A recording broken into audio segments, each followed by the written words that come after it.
कर्तव्यावर रुजू होण्यासाठी जात असताना जवान कैलास डोके यांचा अपघातात दुर्दैवी मृत्यू. शासकीय इतमामात झाला अंत्यसंस्कार.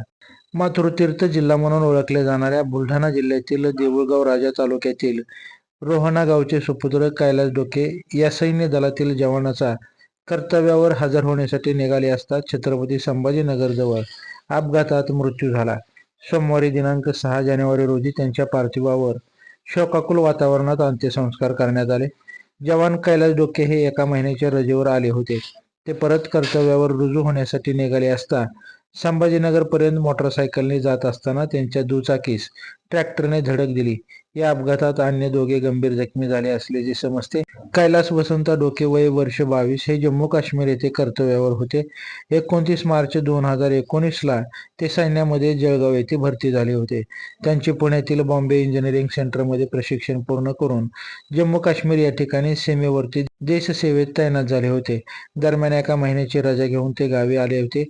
मित्र, सगळे सोयरे व कुटुंबियाच्या सहवासात राहून ते परत रविवारी 5 जानेवारी 2025 ला कर्तव्यावर रुजू होण्यासाठी निघाले होते. मात्र मध्येच दुर्दैवी अपघात घडला. यात कैलास डोके यांचा मृत्यू झाला. यामुळे आई वडील, भाऊ बहीण व गावकरी मंडळी यांच्यावर अचानक दुःखाचा डोंगर कोसळला. डोके यांच्या पार्थिवावर शासकीय इतमामात अंत्यसंस्कार करण्यात आले. अखेरचा निरोप देताना कुटुंबियांचा आक्रोश हा हृदय हेलावून टाकणारा होता. यावेळी पोलीस प्रशासनाच्या वतीने 3 फैरी झाडून मानवंदना देण्यात आली. यावेळी कुटुंबियांना तिरंगा ध्वज त्यांच्या स्वाधीन करण्यात आला.